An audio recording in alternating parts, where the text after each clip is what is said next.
Alors nous sommes aujourd'hui, donc vendredi, on est le 15 Adar Bet, donc pour Purim Shushan. Et nous sommes arrivés d'Af Yud Dalet, de Kedushin Yud Dalet. Et il nous restait les deux dernières lignes de Yud Gimel Amud Bet, les deux dernières lignes. On a vu donc dans la Mishnah que la Ivama s'acquiert par la relation. Alors la Gemara aussi demande Bivi'a minallah, d'où on apprend cela.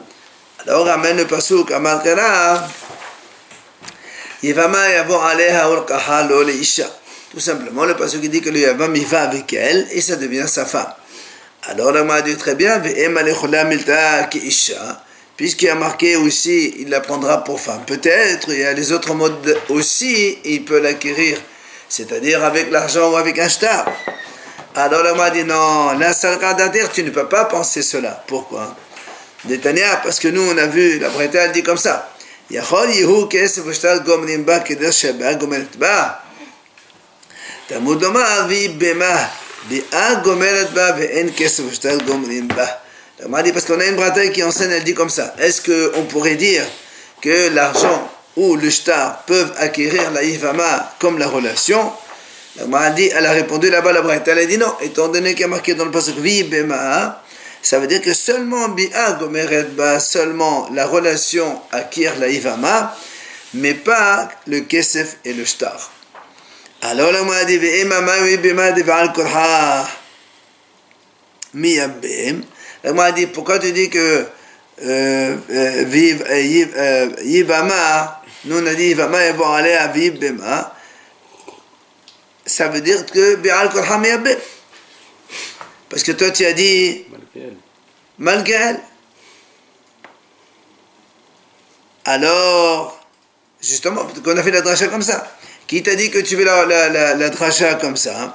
Comme quoi c'est pas la relation. Alors il dit parce que si c'est vraiment que pour apprendre qu'il peut faire ça malgré elle, on aurait dit pourquoi donc de là tu apprends les deux, c'est-à-dire aussi bien la première leçon comme quoi la relation et aussi le deuxième enseignement comme quoi malgré elle. Non, c'est pas malgré elle. Si, c'est malgré elle. Ou si elle ne veut pas le faire Khalitsa. Elle n'a pas le choix, c'est le monsieur qui décide, c'est pas elle. Elle n'a pas le droit de refuser. Ah, pas du tout. Mais si alors, elle ne lui plaît pas ou quoi, comment il fait? Ah oui, mais ça c'est le Bédine qui s'occupe, mais c'est comme ça. Et c'est pas ça, on a dit, après on a dit donc, par contre, donc la Yivama, elle, comment elle acquiert sa liberté, soit par, on a vu dans la Mishnah, par la Halitza notamment, c'est-à-dire que si le frère de son mari lui fait une Halitza, elle devient libre. Alors là, moi, dit Minallah, d'où on apprend que Hanissa, la femme, donc cette fameuse Yivama, elle devient libre. Il dit, parce qu'il y a marqué dans le passage d'Irtiv, V'nekra shemo bi-Yisrael bet halus hanna'al. Kivan shehalas bah-na'al, huttira lechol Yisrael. Comme dans le passage qui a marqué bet halus hanna'al, V'nekra shemo bi-Yisrael bet halus hanna'al, Hachamim ont expliqué le passage comme ça, puisqu'il a fait Halitza par la chaussure, alors bi-Israël, elle devient autorisée à tout Israël. Donc, voilà un peu comment on apprend que la Yivama, elle acquiert sa liberté, elle peut m'asseoir avec qui elle veut, par la Halitza. Alors, l'Agma lui dit comment? Ha Israël, comment tu dis que le mot Israël ici, tu l'as utilisé pour cet enseignement? Pourtant, on a déjà utilisé ce mot Israël pour un autre enseignement. Lequel? Comme il a enseigné Rav Shmuel Bar Yehuda, il a dit, comme la Torah elle dit Israël, ça veut dire tout simplement Beveddin Shel Israël ou le Beveddin Shel Avdei Koravim. Ça veut dire que la Halitza doit se faire obligatoirement dans un tribunal d'Israël et pas dans un tribunal Goy. Donc le mot Israël, on l'a déjà utilisé. Alors la Gemara lui répond, eh bien c'est pas grave, très bien, Israël TV. Il y a marqué 2 fois le mot Israël. Un, tu apprends, comme tu viens de dire maintenant, c'est dans un tribunal d'Israël et pas un goy.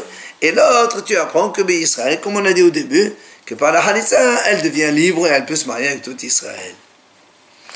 Alors, on m'a dit qui était Mevaïle. Elle m'a dit, malgré tout, on a encore besoin de ce mot Israël pour un autre enseignement. Lequel? Dans la Breta, c'est marqué. Amar Rabbi Yehuda. Il a dit Rabbi Yehuda, Pa Mahatahinu Yeshvim Lifni Rabbi Tarfon. Une fois, on était donc chez Rabbi Tarfon, donc dans son tribunal.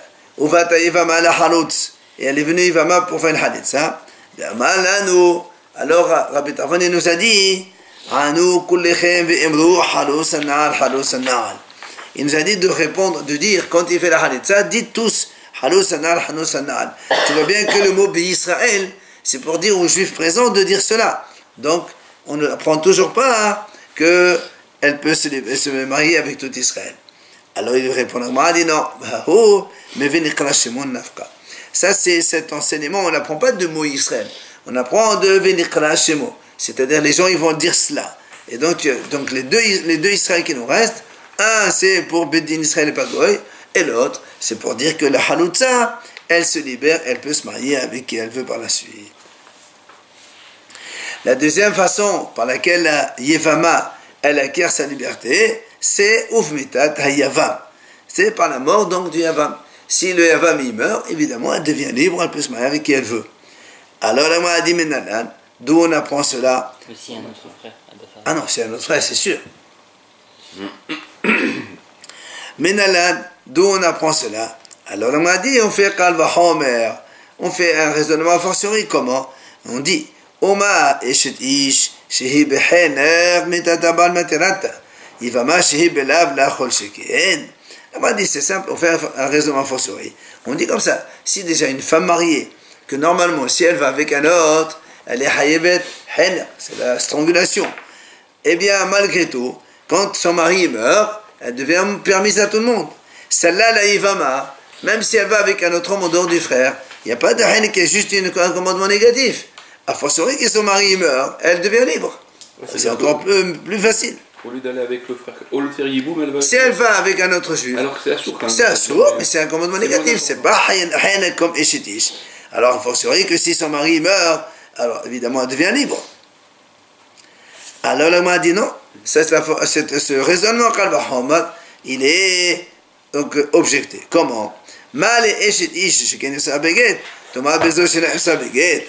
Elle m'a dit, mais qu'est-ce que tu compares les deux? La femme mariée, elle doit sortir avec un guet. Celle-là, elle ne sort pas avec un guet, puisqu'il faut simplement une halitza.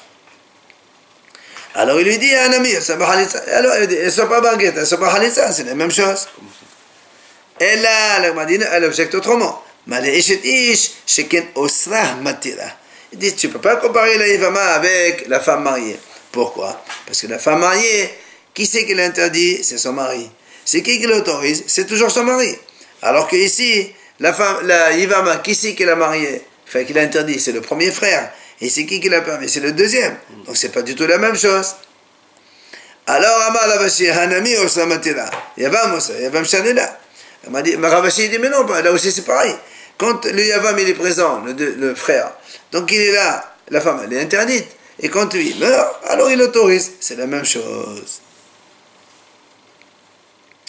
Maintenant, le a dit, puisque c'est comme ça, pourquoi on ne ferait pas un raisonnement dans l'autre sens? C'est-à-dire, on aurait dû apprendre que la femme normale qui est mariée, elle pourrait sortir avec une halitza. Comme on fait un raisonnement a fortiori. Comment? On dit comme ça. On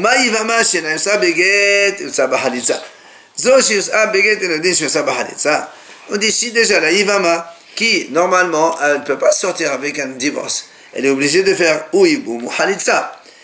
Alors elle sort avec une Halitza. Celle-là, la femme mariée qui donc peut sortir avec un guet a fortiori, qu'elle peut aussi sortir avec une Halitza.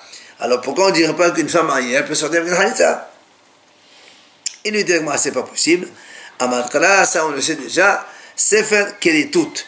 Sefer Kodeta, Ven Dabar Hayat Kodeta. Il y a marqué dans la Torah Sefer Kelitut pour la femme mariée. Donc obligatoirement il faut un parchemin et le guet. Et la Halitza, ça ne marche pas. Alors la m'a dit dans ces cas-là, on pourrait aussi objecter. Pourquoi on ne dirait pas que les Yivama aussi, il faut un guet? On fait un raisonnement comment? On dit comme ça.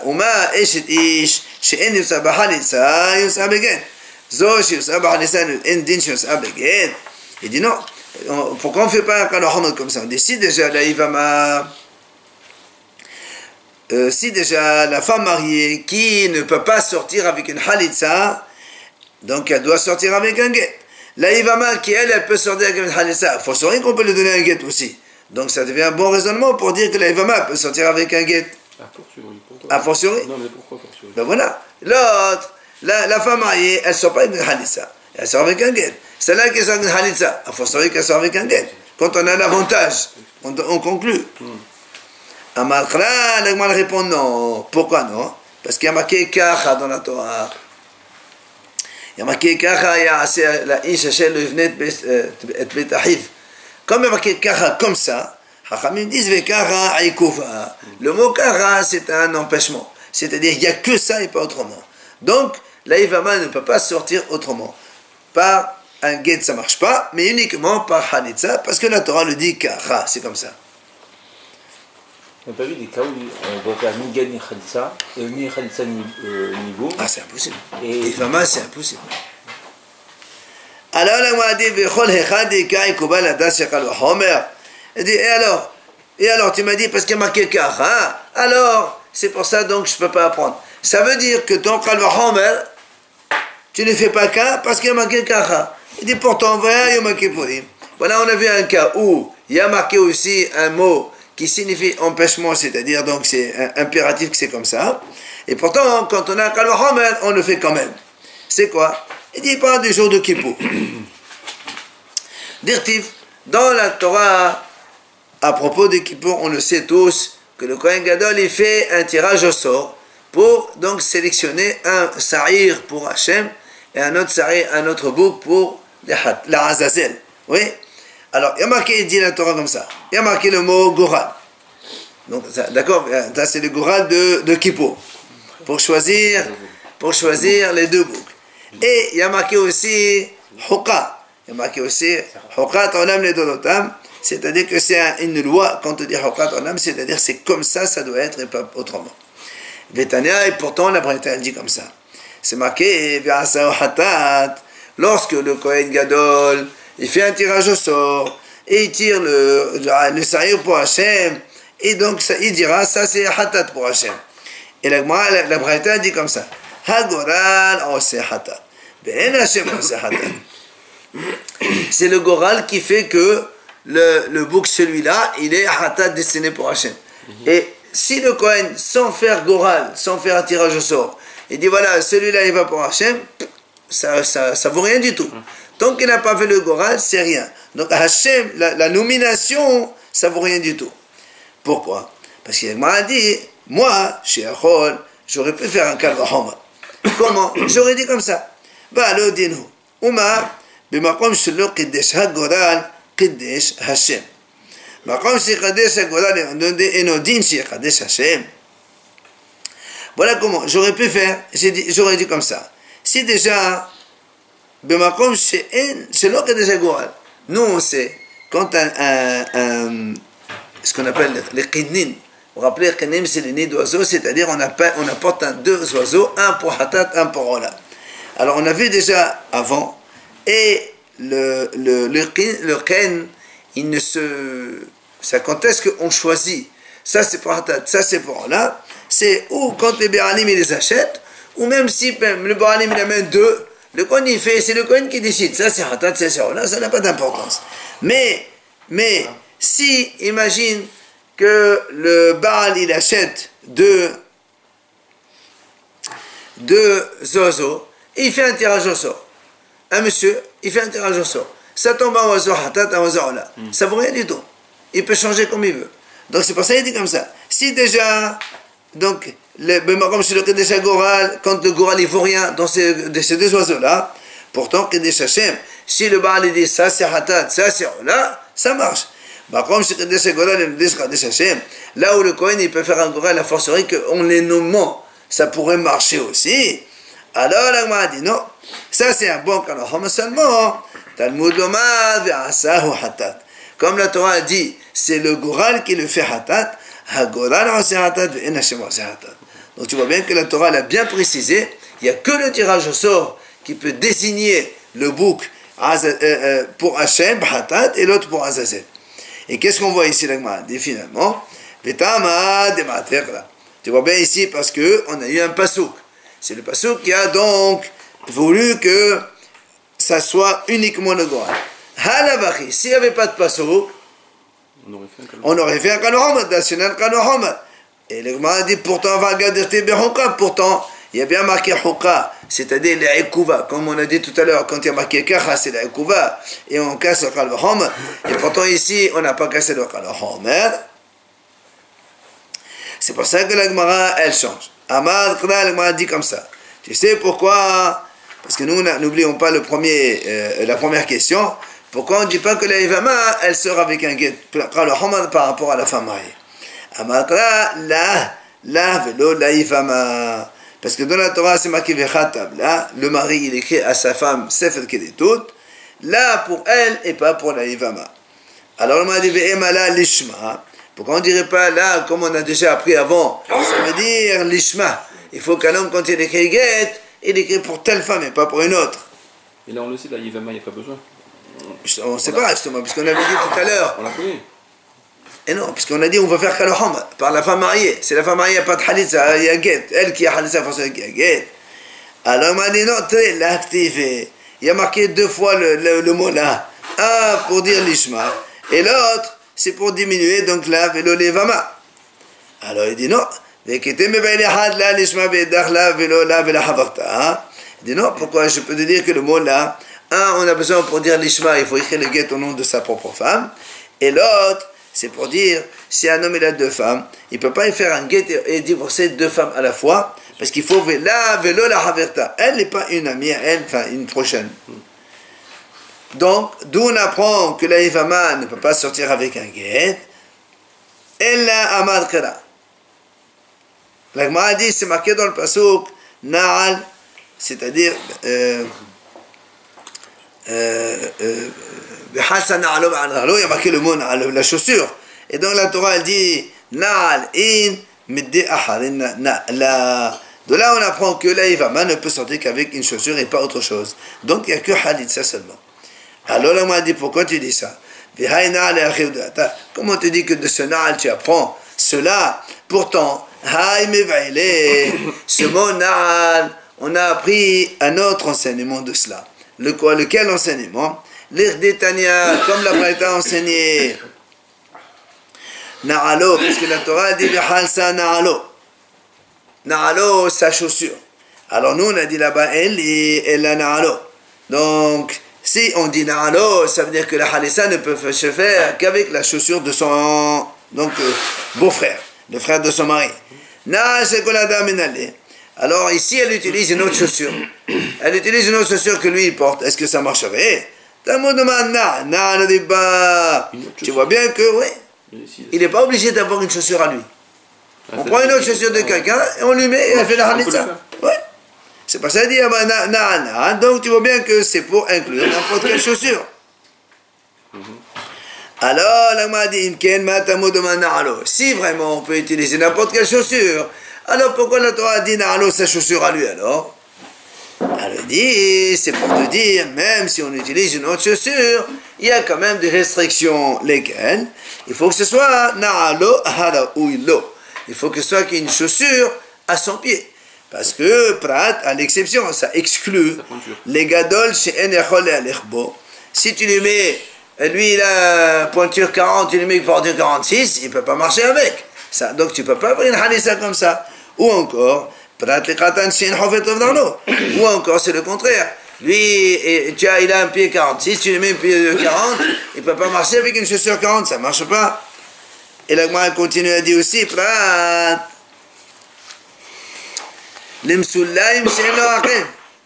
là aussi, la Gemara dit, là aussi ça explique pourquoi la Torah a dit Na'al. Pour te dire, il faut bien une chaussure avec un talon, et pas une chaussure comme ça, plate, sans rien. Donc tu vois bien que le mot Na'al, on a utilisé pour autre chose. Alors la Gemara dit, comme il y a marqué Na'al, c'est vrai, on apprend toutes ces restrictions, mais on apprend aussi, comme on a dit au début, que seulement une chaussure peut libérer une Yevama, mais pas un get. Alors maintenant qu'on a appris comment une femme s'acquiert et comment elle acquiert sa liberté, comment une femme s'acquiert, comment elle acquiert sa liberté, La Mishnah va maintenant un petit peu extrapoler et parler d'autres acquisitions. Matnetin, Aved Evri, donc le serviteur hébreu, ou un esclave hébreu si on veut. Nikna, comment il s'acquiert, comment il s'achète? Bechesef ou bishtar, soit avec de l'argent, soit avec un shtar. D'accord? Et comment il acquiert sa liberté sur Aved Evri? Bechoner atzmo, Bashanim, c'est-à-dire quand il travaille 6 ans, puisque nous on sait que maximum c'est 6 ans, après il sort. Ou encore, il peut sortir Bayovel. Si en plein milieu des 6 années, il y a le Yovel qui arrive, il sort. Même s'il travaille que 3-4 ans, ça n'a pas d'importance. Troisième façon donc avec laquelle ce Eved Evri, un esclave hébreu, peut sortir de son esclavage et peut être libre. On verra en Kesef.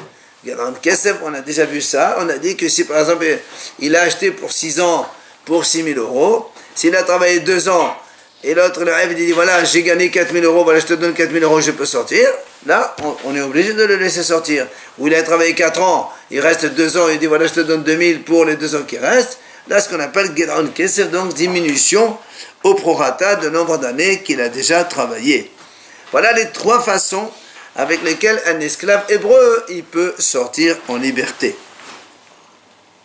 Yetera alav amaha ivriya. La servante hébreu, elle a une façon supplémentaire par rapport à l'esclave hébreu qu'elle acquiert sa liberté. C'est quoi? Que elle aussi, si elle acquiert sa puberté, eh bien elle est libre. C'est-à-dire, donc l'esclave hébreu, il a 3 façons. Soit donc il travaille 6 ans, soit le Yovel il arrive avant, soit il arrive à payer pour sortir. La servante hébreu, elle a ces 3-là, plus si elle atteint l'âge de 12 ans, elle sort libre complètement, sans rien donc compléter comme travail. Et lui, il a 13 ans, il n'y a pas de choix. Non, non, il peut travailler même à 18 ans aussi. Le Yovel, ça tombe en même temps que la Shemitah. C'est la même année. Ah, pas du tout. Le Shemitah, c'est tous les 7 ans. Le Yovel, c'est une fois tous les 50 ans. Donc il faut que ce soit le Yovel. La 50e année, ça correspond à la 7e année. Ah non. Il y a 49, après il y a la 50e. Yovel, c'est une autre année. C'est autre chose. Maintenant, vous savez que c'est marqué dans la Torah, si le Eved Evri, quand il a travaillé 6 ans, après il ne veut plus sortir, il dit je vais rester avec mon maître. La Torah dit il va le poinçonner l'oreille devant la porte. Oui. Alors il dit maintenant, donc la Mishnah nous dit comme ça, celui qui a été poinçonné donc son oreille parce qu'il veut rester avec le maître, évidemment il acquiert, le maître l'acquiert définitivement, quand il lui poinçonne son oreille. Mais malgré tout, même si ce serviteur hébreu il dit je veux rester avec mon maître, il ne peut pas rester indéfiniment. Malgré tout, quand le Yovel arrive, il va sortir. Et s'il veut rester? Il n'y a pas. Il ne peut pas. Mais il y a aussi un autre moyen, Adon. Si le maître il meurt, eh bien, cet esclave, ce fameux esclave qui a été poinçonné, ne peut pas continuer à travailler chez les héritiers. Il sort. Voilà donc, alors que Hachamim disent, par exemple, un esclave hébreu, quand il doit travailler 6 ans, s'il a travaillé que 3 ans et le maître il est mort, il continue à travailler chez les héritiers. C'est différent. On va voir après dans la Gemara tout ça. D'accord? Donc la mort, ça ne libère pas toujours. Là, la mort ne libère pas toujours. L'esclave hébreu, mais là on parle de Nirtsa. C'est lui qui a été poinçonné, c'est pas pareil. Ça, il a fini les 6 ans, il est en train de faire 8, 9, 10, 15. Alors, là aussi, comme on a fait pour la femme, on va essayer d'apprendre comment on a appris tous ces modes d'acquisition et tous ces modes de libération. On commence. Gemara. Eved Evri nirna bakesef. On a dit que l'esclave hébreu, il s'achète avec l'argent. Premier mode d'acquisition d'un esclave hébreu, c'est avec l'argent. Alors là aussi, la Gemara pose une question. Mais d'où on apprend cela? Alors il dit, Amal Kala, c'est marqué dans la Torah, à propos d'un Eved Evri qui a été acheté par un goy. Parce que nous, ici, on parle d'un Eved Evri acheté par un juif. Là, il y a marqué dans la Torah, à propos d'un Eved Evri qui a été vendu, qui a acheté par un goy, le pasuk il dit Mikesef Miknato. Mikesef Miknato. C'est-à-dire par rapport à l'argent qu'il a été acheté. Ça veut dire, la Torah dit comme ça. Si cet esclave hébreu a été vendu à un goy, les juifs, parents ou pas parents, les juifs autour proches de lui, doivent essayer de le libérer de là-bas. Oui, parce que comme il est avec un goy, il risque de plonger là-bas avec le goy, il ne peut pas faire des mitzvot, tout ça. Alors qu'est-ce qu'on fait? Alors on essaie de la racheter. Comment on la rachète? Mais qu'est-ce que par rapport à l'argent où il a le prix qu'il a acheté le goy, eh bien ils vont le racheter. Mais alors Mélamed. Ce juif-là, il était obligé d'accepter en fait. Il était Oui, mais quand ici il achète, c'est qu'il a été acheté. C'est sûr que normalement on n'a pas le droit de vendre. On a déjà vu qu'on n'a pas le droit de vendre un esclave hébreu à un goy. Mais si on l'a fait, il faut essayer de le racheter par tous les moyens. Alors si on peut le racheter avec l'argent, mais là, si on le rachète avec l'argent, c'est que lui-même il a été acheté avec l'argent. Parce que si on va faire proportionnalité, d'accord? Si on fait donc tant d'années il a été acheté, il a travaillé X années, il reste tant d'années, on te paye par rapport à, donc, au nombre d'années qui reste. Et donc qu'est-ce qu'on voit ici? Qu'un esclave hébreu qui a été acheté par un goy, il est acheté par de l'argent. Alors l'Agma dit très bien, d'accord? On a trouvé que ce Eved Ivri qui a été vendu à un goy, que lui, puisqu'il ne peut s'acquérir qu'avec l'argent. Le juif avec le goy, les affaires ne marchent qu'avec l'argent. On ne peut pas faire un shtar avec un goy, d'accord? Un contrat, ça ne marche pas. Et qu'est-ce qu'il y a encore? Oui, donc il n'y a que l'argent. C'est pour ça que tu me dis on peut le sortir avec l'argent.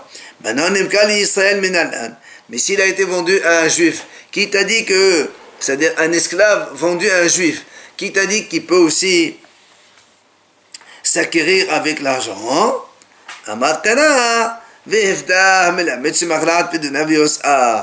m'a dit oui, j'ai une preuve, c'est marqué dans le passage à propos de la fille, la servante hébreu qui se vend à un maître juif. La Torah a dit le maître il doit l'aider à sortir si elle a les moyens.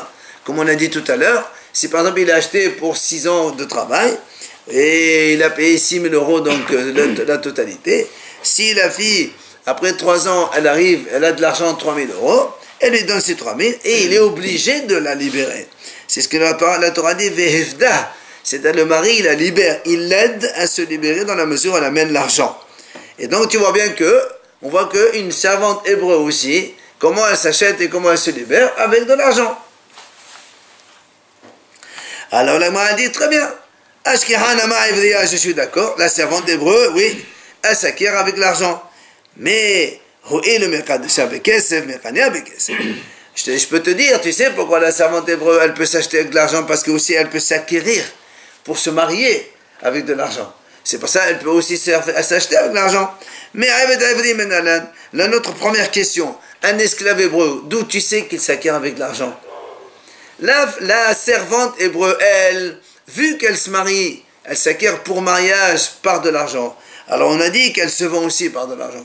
Mais un esclave hébreu, toujours je n'ai pas de preuve, comme quoi on peut l'acheter avec l'argent. Où ça? Non? Et comment tu l'achètes? Qui t'a dit que c'est avec de l'argent? Il n'y a pas marqué, on peut l'acheter par autre chose. Amal, regarde ce qu'il dit, il te dit, il y a un passage qui dit, qui machel lecha achika evri ou evri avadecha 6 shanim, makish evri le evriya. Là, m'a dit, voilà, on a un passage dans lequel il y a marqué, si il est vendu à toi, ton frère l'hébreu, ou ta sœur l'hébreu. C'est-à-dire, tu vois bien que la Torah, elle a mis au même point le et la, le serviteur ou la servante, dans le même passage qu'on a les deux. Ils travailleront 6 années, donc tu vois bien que c'est la même chose. Et la Gemara continue. D'accord? Mais là, ce passage-là, la Gemara dit Ashkehan mechado beddin. La Gemara dit très bien, ce passage-là, il parle. Il sera vendu à toi. C'est-à-dire, pas dans le cas où un tribunal, il vend un esclave. Par exemple, il a commis des dommages, il n'a pas de quoi payer. on le vend pour travailler, pour ensuite donc pouvoir rembourser ce qu'il doit. Ça c'est le tribunal l'a vendu. C'est pas ceux qui parlent de ça. Mais si un esclave il veut se vendre tout seul, un monsieur il veut se vendre en tant qu'esclave, d'où tu sais que ça marche aussi? Alors la Gemara dit, Yalif, Sahir, Sahir. La Gemara dit, on apprend par Xira Shabbat, Sahir, Sahir. Rachid ramène ici, dans le monsieur qui se vend lui-même, c'est marqué Ki Sahir, Ki Toshav Yahimar. Et dans Bedin, celui qui a été vendu par le tribunal aussi, il y a marqué Ki Mishne Sechal Sahir. Comme tous les deux on les qualifié de Sahir, alors ils ont donc le même statut, qu'ils soient vendus par un tribunal ou qu'ils se vendent tout seuls, et c'est la même chose, et donc peuvent s'acquérir avec l'argent. Donc ça c'est la réponse définitive. Seulement la Gemara lui dit, très bien, cette réponse, Hani Haliman Dialif Sahir Sahir. Cette motion marche pour celui qui a pris l'exéra Shabbat, Sahir, Sahir, c'est vrai. Sahir, comment tu traduis dans ce Sahir? Salarié, Sahir c'est un salarié. Elle a demandé à l'élève Sahir, Sahir, mais il lui dit, mais celui qui n'apprend pas cette Xéra Shabbat, donc on reste encore dans la question, comment il apprend qu'un serviteur hébreu il peut s'acheter avec de l'argent? Amad Kara, la m'a dit, tu sais quoi? Il y a un autre pasuk, c'est marqué Vechit Tassir. Vechit Tassir, Yad Ged Vetoshav Imach. La m'a dit là-bas, c'est marqué. La Torah elle parle d'abord d'un juif qui se vend à un hébreu. Et après elle dit, et si un juif il se vend à un goy, Vechit Tassir, Yad Ged Vetoshav Imach. D'accord? Alors, Moussaf al-Inyan el-Shon, Vilvad al-Inyan metahton. Il dit, étant donné qu'on a mis donc, les deux un à côté de l'autre, on a parlé de l'esclave hébreu vendu à un hébreu, ensuite on parle d'un esclave hébreu vendu à un goy, et on a fait le lien Vechit Tassir entre les deux, alors c'est le même statut. Donc, là aussi, on voit que donc finalement, aussi bien pour celui qui prend l'Xéra Shabbat Sahir Sahir, ou encore le rapprochement du premier avec le deuxième sujet, on a fini que le Havre peut s'acquérir avec de l'argent. Seulement, puisqu'on a parlé de cela, on a dit qu'il y a un haram qui apprend Sahir Sahir de l'autre non. La Gemara va nous ramener ici cette braïta. Il dit qui c'est qui n'apprend pas cette Xéra Shabbat Sahir Sahir? Voilà, la Gemara va nous ramener toute la mahlok de la braïta dans laquelle on voit la mahlok d'entre les deux Tannaïm. La braïta dit comme ça. המוכר עצמו נמכר לשש ויתר על שש. מכרו בית דין אינו נמכר אלא לשש. Il y a un braïta qui dit comme ça. Si un homme, il se vend esclave, il peut se vendre pour 6 ans ou même pour plus que 6 ans. Quand il se vend tout seul. Par contre, מכרו בית דין, si c'est le tribunal qui le vend, alors là, il ne peut pas être vendu plus que 6 ans. Première donc distinction. Après, on va revenir sur tous ces sujets. Ça, c'est une braïta. Hein? Non, on parle juif à juif, là, pour l'instant. Ça, c'est première distinction. Oui, oui, bien sûr. Comme on a dit tout à l'heure, quelqu'un il commet un dommage, il n'a pas de quoi rembourser. Le bédine, il le vend. Et si c'est un esclave juif qui vend un goy, il ne fait plus les mitzvot alors que s'il fait plus absolument, absolument. C'est pour ça que c'est interdit de vendre. Ben, il n'a pas le choix. Il est esclave. Déjà, quand il est esclave chez le juif, il fait les mitzvot comme une femme. Oui, alors maintenant, quand il est vendu à un goy, c'est terminé. C'est pour ça qu'on n'a pas le droit de vendre un esclave hébreu à un goy. C'est pour ça qu'on oblige son propriétaire à le racheter jusqu'à 10 fois son prix. Et quand il parle de transgresse Shabbat, il n'a pas le droit. Il n'a pas la possibilité. Il n'y a pas d'autre moyen. Alors, première différence. Deuxième différence.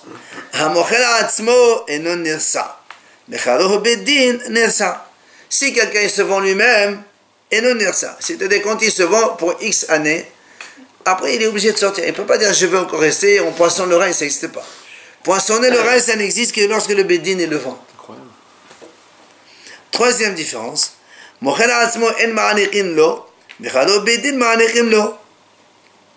Si quelqu'un il se vend lui-même, oui, quand il sort, le patron, le maître, il n'est pas obligé de lui donner, parce qu'il y a marqué dans la Torah, quand un esclave sort des étoiles, donnez un peu des choses. Un peu de bien, un peu de anaka, ça s'appelle anaka, fais-lui un petit peu cadeau. Il dit quand il se vend tout seul, on n'a pas on n'est pas obligé de faire ça. Par contre, mechalo bedin, Si c'est le tribunal qui l'a vendu, oui, on doit lui donner. C'est marqué, tu lui donnes un peu de cadeaux. À quelle hauteur c'est estimé? Je sais pas. Peut-être qu'on le verra, mais je sais pas. Quand il sort, Enfin, quand il sort, il oui, fait- exactement. Ouais, C'est ouais. quoi, Petite chose. Ça va, il a travaillé chez toi quelques années. Fais-lui une petite récompense. Pour les sorties de prison, c'est pareil. Ah bon? De quoi payer un ticket de bus ou quelque chose. Ah, ticket de bus. Mais là, c'est pas un ticket de bus ici. Hamochel Atzmo. Mais si tu lui donnes un ticket de bus, qu'est-ce qu'il va faire dans la nature? Il va recommencer encore la même bêtise qu'avant. À quoi ça sert? C'est pour ça qu'on lui donne ici un petit peu des choses. Pour qu'il. Mais quand Top. il travaille comme ça, il a pas un petit salaire, rien. Non, le salaire, il va pour payer sa dette. Il est logé. Il est nourri, logé. Comme un petit truc. Un makach, un petit truc. Hamochel Atzmo. Enfin, dernière différence. Écoutez ça. Ça existe aujourd'hui. regardez ça. המוכר עצמו, אין רבו מוסר לו שפחה כנענית. בכלל, הוא בית הדין, רבו מוסר לו שפחה כנענית. On a dit celui qui se vend lui-même, d'accord, son maître n'a pas le droit de lui donner une servante servante goy, pardon, pour faire avec des enfants. Mais s'il a été vendu par un tribunal, c'est marqué dans le Ve'ele HaMishpatim là-bas, si le tribunal il vend un esclave hébreu à un maître hébreu, ce maître hébreu-là, il peut donner à cet esclave, dans la mesure où l'esclave il est déjà marié, il peut lui donner une servante goy pour faire avec des enfants, comme ça, il multiplie les petits esclaves et ça lui fait une troupe de... D'accord? Bon, c'est bon, on va pas discuter, c'est pas le moment. Non, une servante goy. Servante goy à un juif. Un juif comme ça, il fait un petit bébé. Parce que sinon, le juif qui achète un esclave, il n'a aucun intérêt là-dedans. Quel intérêt là? On va faire un foyer. Pas un foyer. Il passe la nuit avec elle. Après, c'est terminé. C'est quoi? Il se vend tout seul. Jusqu'à Yovel? Un mochel Atzmo, on a dit, il peut se vendre autant qu'il veut. Non, mais c'est pas celui qui reste de 6 ans au Yovel. Non, non, non. Marqué, il peut se vendre à 6, 12, 15, comme il veut. Et celui qui est Nirsa, c'est pareil? Non, Nersa, on a dit seulement il est Mechalo Bedin. Seulement que Bedin, il le vend, celui-là il est Nersa. S'il se vend lui-même, il n'y a pas de Nersa. On a dit les différences. Donc voilà ici les 4 différences qu'on vient de voir et on va les donc développer l'une après les 4 donc différences, l'une après l'autre. Seulement en attendant, puisque là on va nous montrer la différence Mahlok entre celui qui dit on apprend Sahir et pas. Rabbi Elazar Omer, Rabbi Elazar dit non monsieur, il n'y a pas de différence. Qui se vendent seuls, zévazé, qui se vendent seuls, ou qu'il ait été vendu, qu'il soit vendu par le tribunal, il ne peut être vendu que pour 6 ans et pas plus. 2, zévazé nessa, tous les deux on peut les prendre sur les oreilles. 3, vezévazé ma'anekim, dans les 2 cas il faut lui donner une petite récompense, un petit cadeau quand il sort. Et 4e différence, vezévazé rabo mosel shvagena. Et dans les 2 cas, le maître il peut donner une servante. Mahloket, Tanakama et Rabbi Elazar. Alors on m'a dit, pourquoi cette mahloket? Là, n'est-ce pas, qui discute de cela? Quoi? Des Tanakama, ça va. Des Tanakama, là, il y a Sahir. Le Tanakama, lui, il ne fait pas Xerashava Sahir. C'est-à-dire le Sahir Goy du Sahir hébreu. C'est pour ça qu'il fait une distinction entre les deux. Rabbi Elazar Yalif Sahir. Tu vois bien qu'il y a une marloquette. Rabbi Elazar lui dit, on apprend Sahir comme chez le Goy, comme chez, donc il a été vendu par un hébreu. Alors il fait la même chose ici. D'accord? Il fait la même chose entre le serviteur hébreu vendu par lui-même que celui vendu par le tribunal. Amar Rav Teviumim Meshemede Abaye. La Gemara dit, n'est-ce pas que c'est ça la mahloquette? Donc tu vois bien, il y a une mahloquette entre les deux. Eh bien, Amar Rav Teviumim, il dit non, pourquoi? Je peux te dire, de Choléal Malif Sahir. Je peux te dire que tout le monde pense que le Sahir, ça marche avec Zera Shava. On apprend un serviteur vendu à un juif avec un serviteur vendu à un goy, pareil. Alors c'est quoi ici l'objet de la mahlok entre Tanakama et Rabbi Elazar?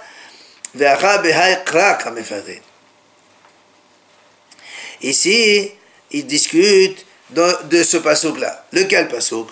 Il dit, c'est marqué dans la Torah, d'abord la Gemara dit,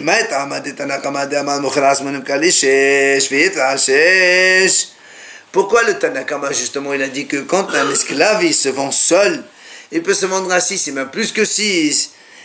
Il dit pourquoi? Parce que c'est marqué dans la Torah. Il dit parce que le pasuk dans la Torah c'est marqué comme ça. Et voilà, la Torah dit comme ça. Si ton frère il est vendu à toi, donc il est vendu, ça veut dire c'est le tribunal qui le vend, c'est pas lui qui se vend. Là-bas c'est marqué il travaille 6 ans. Donc de là, le Hacham il a dit que celui-là qui a été vendu par le tribunal, il travaille 6 ans. Il travaille 6 ans. Mais pour celui qui se vend tout seul, il peut se vendre plus. C'est pour ça que le Tanakama il a dit il y a une différence. Alors là, m'a dit et Rabbi Lazar, alors qu'est-ce qu'il fait avec ça? Pourquoi Rabbi Lazar il a dit c'est la même chose?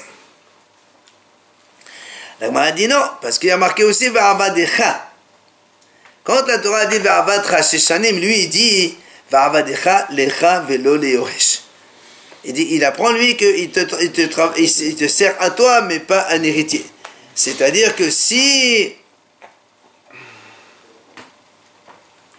le maître il meurt, le serviteur il n'est pas obligé il ne va pas continuer à travailler chez les héritiers, non. Alors on a dit, et l'autre, alors d'où il apprend cette notion comme quoi si le maître il meurt il ne peut pas travailler chez les autres? Il dit il y a marqué un deuxième Va'avadecha. De là il apprend que c'est vrai effectivement il travaille le maître mais pas les héritiers. Et l'autre alors le Rabbi Lazar d'où il apprend ça? Il te dit non. Le celui-là, c'est pas pour dire qu'il travaille chez le maître ou bien pour dire que il travaille 6 ans. Et lui il te dit ça c'est pour harsa'at bi'anim. Ça veut dire quoi? C'est-à-dire que la Torah veut dire quand un serviteur il est envoyé, donc il a été vendu à toi, à la fin tu dois lui donner des cadeaux. Et la Torah dit ne sois pas marqué la Torah dit comme ça, ne sois pas un peu déçu que tu vas leur envoyer maintenant qu'il a fini de travailler, tu vas te retrouver sans. Il ne faut pas faire ça. Bon cœur. Bon, voilà, exactement. De bon cœur, donne-lui, c'est ce qu'il faut lui donner. C'est pour ça que la Torah dit Va'avatra, c'est pour cela. Il te sert, et toi aussi, donc, tu le libères tranquille, avec bon cœur. Ok? Maintenant,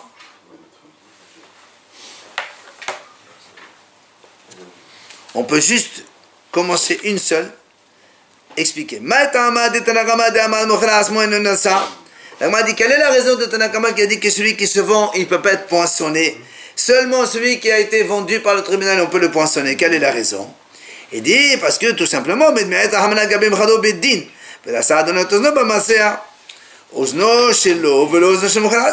puisque la Torah elle parle, quand est-ce que la Torah elle a parlé de poinçonner l'oreille? Elle parle justement de ce cas où il a été vendu par un tribunal. La Torah dit là-bas, si maintenant il veut continuer, alors son oreille tu le coupes, enfin tu le poinçonnes. Et la Haramim et le Tanakama dit, l'oreille, donc son oreille à lui est celui-là, mais pas celui qui se vend de lui-même, ça on ne poinçonne pas l'oreille.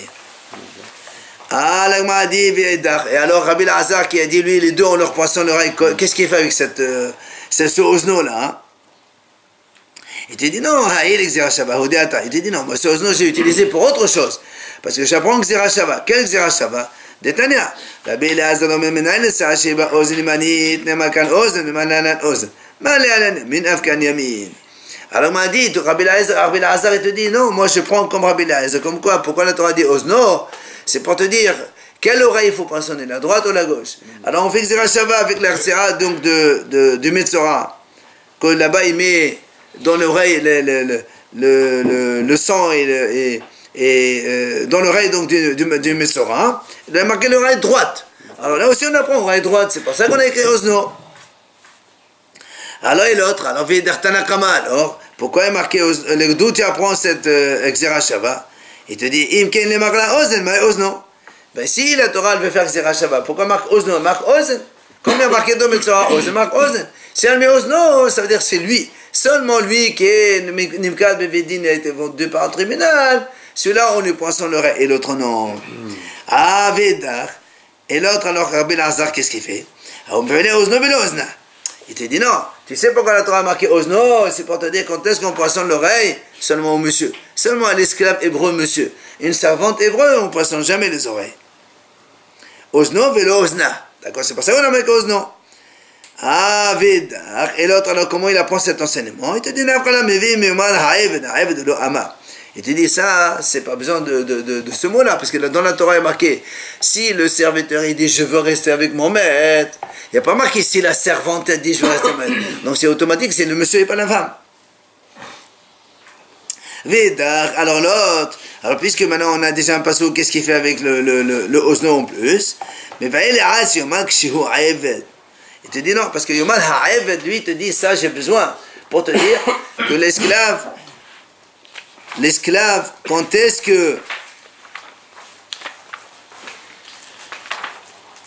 qu'il va être pensionné jusqu'à ce qu'il dise Kishehu Ha'eved. C'est-à-dire, quand il est encore esclave, il dit je veux rester. Mais s'il a fini les 6 ans après, il dit je veux rester, on ne peut plus. Il faut qu'il dise ça pendant qu'il est Ha'eved. Vedar, mais Ha'eved Ha'eved Nafka. Il te dit non, on aurait pu marquer Ha'eved, pourquoi on le marque Ha'eved? Ça, c'est pour diminuer la Ha'eved. Vedar, Ha'eved Ha'eved Darish. Le premier, évidemment, il te dit Ha'eved Ha'eved, on n'est pas d'Oresh. Voilà donc la mahlok d'entre Rabbi Elazar et le Tanakama.